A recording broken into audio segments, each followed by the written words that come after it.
They have a conversation for every conversation that is going on in this world.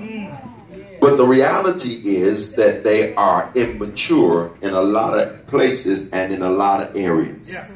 So I want to suggest to you, church, people of God, that when you come across people like that, instead of just putting them down, you got to learn how to pray for them. Okay. Because the reality is that some of us find ourselves in that same place and in that same position where we feel as though we know everything. Where we feel like we got life on lock, where we feel like you can't tell us nothing and the instructions that you give us are null and void, because here's the thing, I tell her, you're not living my life right now.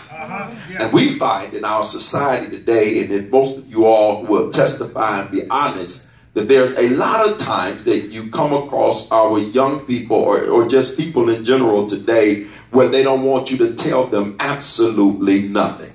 Where they don't want you to give them wisdom and sound instruction and give them good knowledge that will help them along the way. And so because of this, sometimes, people of God, we find that we have people that are going out of the world backwards. Can somebody shout amen in this church? You try to teach your children. You try to teach and instruct your family members and try to help them, and then they have a tendency to bite the hands that feed them. Y'all quiet this morning. They have a tendency to act as if what you're saying is null and void because they already then searched it on Google. Y'all ain't gonna talk to me. They've seen it on YouTube, and they researched it, and researchers say this and researchers say that. And how many of y'all know, people of God, that there's some knowledgeable fools in this world? Y'all quiet today. Y'all quiet today. People, everybody that got a degree ain't always smart. Come on, there's a thing that's called street smart. Come on. And some people are street smart, but they're not worldly smart, if you will. Come on. And so here it is in our text this morning. We find, people of God, this young man who decides one day to go to his father and ask his father for everything that belongs to him. He says, Father, give me the portion that belongs to me, because I want what rightfully belongs to me. And so here it is, people of God, that when you begin to understand that this man asks what rightfully belonged to him, you must give him some type of accolades, in a sense of knowing that he knew what he really deserved.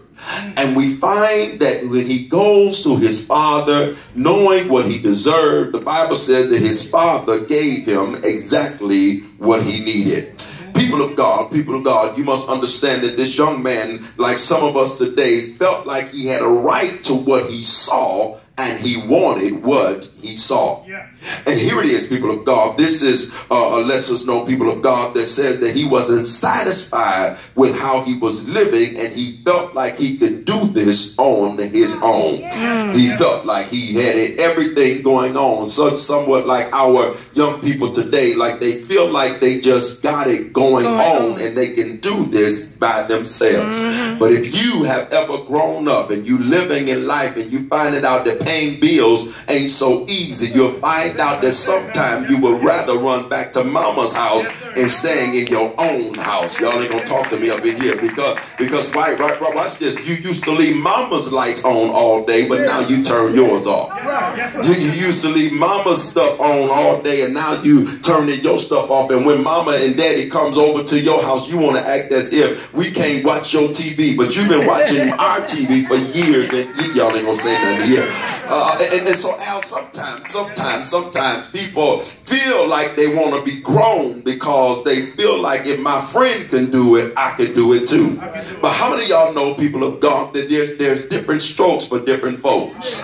And so you need to find out what lines up with your life and understand, people of God, that when whatever lines up with your life, you got to take on and eat what lines up with your life. Can somebody shout amen in this church? This young man knew his self-worth. He knew his value. He knew what rightfully belonged to him. And no doubt he took on the mindset of this, Maurice, that you only live once. And so when you take on the mindset of saying that you only live once. That says that now you go after things that you really are not mature for. Can somebody shout amen in this church? Here, Drake, this young man gets what his father has told him or that rightfully belongs to him, but he gets it and finds out that he ends up mismanaging what it is that he got. Can I tell you, people of God, that life will teach you some lessons that you didn't even look forward to having in your life? Because here's the thing, sometimes when you think you know it all, when you get out into society will teach you what life is really all about. Can somebody clap your hands and give God some praise in this church?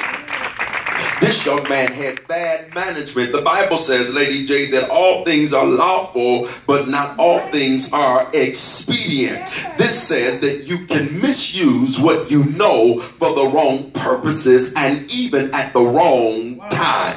Because sometimes, people of God, we all think that we got it on lock. But here's the thing, when you don't go through tests and trials, and when you don't go through trials and tribulations, you don't know how to really handle a thing. You need somebody to teach you something. Look at your neighbor, say, neighbor, sometimes you got to learn how to listen. Y'all quiet this morning. Tell them you got to learn how to listen. Because here's the thing, people of God, that no matter how old you are, you still can learn some lessons in life. No matter how big or great or strong you might have kids, grandkids, the reality is somebody and something can always teach you in life. Can somebody clap your hands and give God some praise? If you live every day of your life, you'll understand that life brings about a change every day, and it teaches you something different if you decide to pay attention to it. But the reality is that a lot of times we're not paying attention to life. We're just living life. Can I talk to some real people in here today? That we're just living life and not paying attention to life to find out what life really has to offer unto us. And here's the thing, society begins to engulf us in a whole lot of crazy things that we normally would not have gotten engulfed in had we learned how to listen to somebody who have more wisdom and more knowledge than what we have. Push your neighbor, say, it's time for you to listen. Tell them, man, it's time for you to listen. Girl, it's time for you to listen. This man, church, knew his worth, and he requested from his father what rightly belonged to him. The question is, church, what if some of us would get bold enough and go to God and ask God to give us what rightfully belongs to us? Oh, wow. When you understand, people of God, that the blessings of the Lord are in him, they are yea and they are amen, we find that a lot of people of God are living beneath their privileges because sometimes we feel like we're undeserving of God's blessings and undeserving of the promises of God. But I need you to look at your neighbor and say, neighbor, everything that you went through as a saint of God brings you into alignment with the promises of God that God has in store for your life. So you no longer have to live beneath your privilege. You need to begin to go and get your privileges. Y'all ain't gonna talk to me up in here today. I want to let somebody know you ain't got to keep on living in the gutter. You got to start living on top of the world. You got to start living the life that God has assigned to you and God has destined for you. I know we all gonna have some hard rocks. I know we're gonna have some bruises and some bumps in life, but the reality is, as a child of God, you still live in victory. Can somebody clap your hands and give God some praise in this church?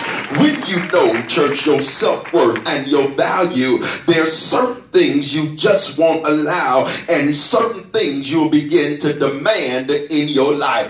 As a father, now a grandfather of 5, there are certain things that I am demanding from my children. This is going to be the first time they hear it, that I'm going to tell them I demand respect from my children because I've raised them. Now I'm helping to raise their children. Y'all quiet in here on this day, because watch this. When you understand your self-worth and your value, you, there's certain things that you will not just lay down for anymore in your life. Look at your neighbor and say, I've lived long enough. I've lived long enough to demand respect in my life. It ain't the fact that if you give respect, you get respect. But the reality is I've earned the respect. Come on, talk to me up in this church. There's sometimes Lady J, Al will let me know, sir, I know I've been feeding you